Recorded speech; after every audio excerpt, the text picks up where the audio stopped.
A newly released internal affairs investigation reveals a former Chattanooga assistant police chief protected a family member from a domestic assault arrest. Now, that family member was his stepson, who beat up his mother but was never charged. Two assistant police chiefs named in the report both announced their retirement the day after anonymous complaints were filed that triggered the internal investigation. News Channel 9's Natalie Janereski combed through that report. She joins us now with what's in it. Natalie. Kim, Calvin, those internal records were obtained by our partners at Nuga.com under the Tennessee Open Records Act. They show that two assistant chiefs asked their subordinates to not document a domestic assault because it involved one of their relatives.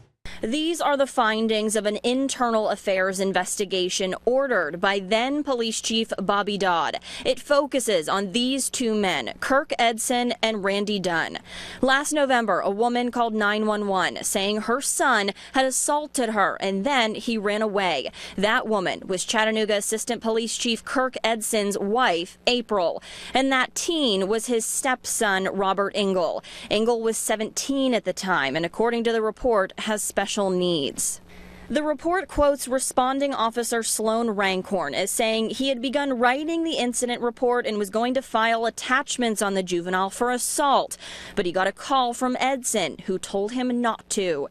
That's because if he did, his stepson would be arrested and face charges. When Officer Rancorn called his other superior, Assistant Chief Randy Dunn, he was again told not to document the assault. Instead, to write the report up as a mental health consumer/missing person.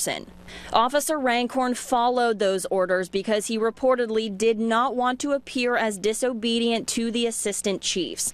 Ultimately, when the case was brought up to Juvenile Court Judge Rob Philyaw and the Hamilton County District Attorney's Office, both said prosecuting the teen wouldn't be effective because of his special needs. The case was then closed, even though an internal affairs sergeant said that proper protocol was not followed of an incident involving a police officer's family member. Now, Eidson and his son were also involved in a scuffle back on September 15th. That's when Eidson shot his stepson in the knee after Robert allegedly came at him with a closed fist. Now, Robert was arrested on charges of vandalism and domestic assault. Kim and Calvin.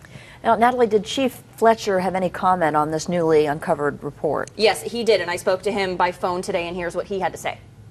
I can tell you that that the appropriate recommendations were made in that internal affairs report, and the people in question retired before any action could be taken by this department or this city. And that is a prior administration, and things are done very, very differently, and there's a new standard of behavior in the Chattanooga Police Department. Obviously, some strong feelings on that, right. And attempts to contact Eidson and Dunn by phone today were unsuccessful. Okay. Right, Natalie, thank you. Yes. Appreciate it.